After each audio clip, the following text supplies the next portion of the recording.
नाज़रीन, शेख भिरकियो में भी हज़रत मोहम्मद मुस्तफ़ा सल्लल्लाहु अलैहि वसल्लम जी जश्न विलादत के मौके ते रैलियूं कढियूं वयूं। तफ़सील ॿुधाइण जे लाइ वीडियो लिंक ते मौजूद है मुज़फ़्फ़र अली बिरोही। मुल्क जी शेख भिरकियो में भी हज़रत मोहम्मद मुस्तफ़ा सल्लल्लाहु अलैहि वसल्लम जो मेलाद जोश और जज्बे से मल्हाए पियो वञे।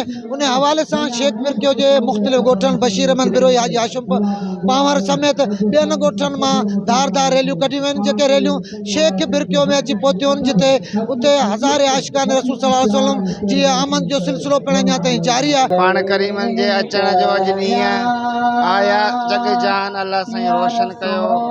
अल्लाह साईं दुनिया में हज़ारे करोड़े बरकतूं नसीब कयूं। जो मिलाद हली रहियो आहे, तमामु सुठी रैली हली रही आहे। माशाअल्लाह ही पां भाग वक़्त वारा आहियूं जंहिं प्यारे आका सल्लल्लाहु अलैहि वसल्लम जी पाखे ही रैली मिली आहे। पां उन जा उम्मती थिया आहियूं। माशाअल्लाह खुश नसीब आहियूं जो प्यारे हबीब करीम सल्लल्लाहु अलैहि वसल्लम जी ख़ुशी में शरीक थिया आहियूं। इन साल बि असां वॾी ख़ुशी धाम धूम सां मल्हाई आहे। असांजे नबीअ जो जेको पैगाम आहे उहो इंसानियत सां मुहबत जो पैगाम आहे ऐं उन जी ज़िंदगीअ ते असां इहा रोशनी विझूं त उन्हनि जे अचण सां असांखे कहिड़ियूं ख़ुशियूं मिलियूं। अॼु इहे ख़ुशियूं मिलियूं आहिनि जो असां गॾिजी मुस्लमाननि पाण में मुहबत जो भाईचारो खणी ऐं दुनिया खे दर्स ॾियूं था त असांजो नबी उहो नबी आहे जे मुहसिन इंसानियत लाइ भलो सोचियो ऐं भलाई कई आहे।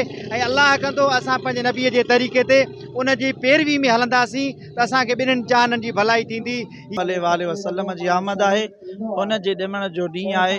असां मुस्लमाननि जे लाइ इहो मख़सूस ॾींहुं आहे ऐं असां मुस्लमाननि जी ज़िंदगीअ में हिकु भेरो ॿीहर असांखे इहो ॾींहुं मिलियो आहे।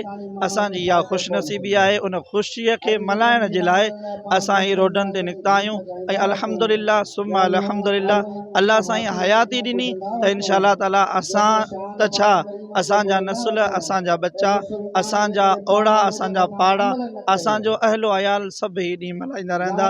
शरीक हज़ारे आशिकान रसूल जो ॻाल्हियूं ॿुधियूं। हुननि जो चवणु हो त अॼु हज़ूर करीम सल्लल्लाहु अलैहि वसल्लम जनम ॾियारो जेको आहे असां ईद मिसल मल्हाईंदा आहियूं ऐं जेको सो असां तमामु घणी ख़ुशी सां रोडनि ते निकिता आहियूं। असां आका जा ग़ुलाम आहियूं ऐं असां आका जे पोइ लॻायूं। आका जो जेको मिशन आहे उनखे असां पंहिंजे पूरो कंदासीं। जाने तव्हांखे इहो बि ॿुधाए सघूं त शेख भिरकियो पुलिस पारां जेको रैलियुनि जा लाइ सिक्योरिटी जा इंतज़ाम पिणु सख़्तु कया विया आहिनि। कैमरामैन माजिद अली बिरोही सां गॾु मुज़फ़्फ़र अली बिरोही, आवाज़ टीवी न्यूज़ शेख भिरकियो।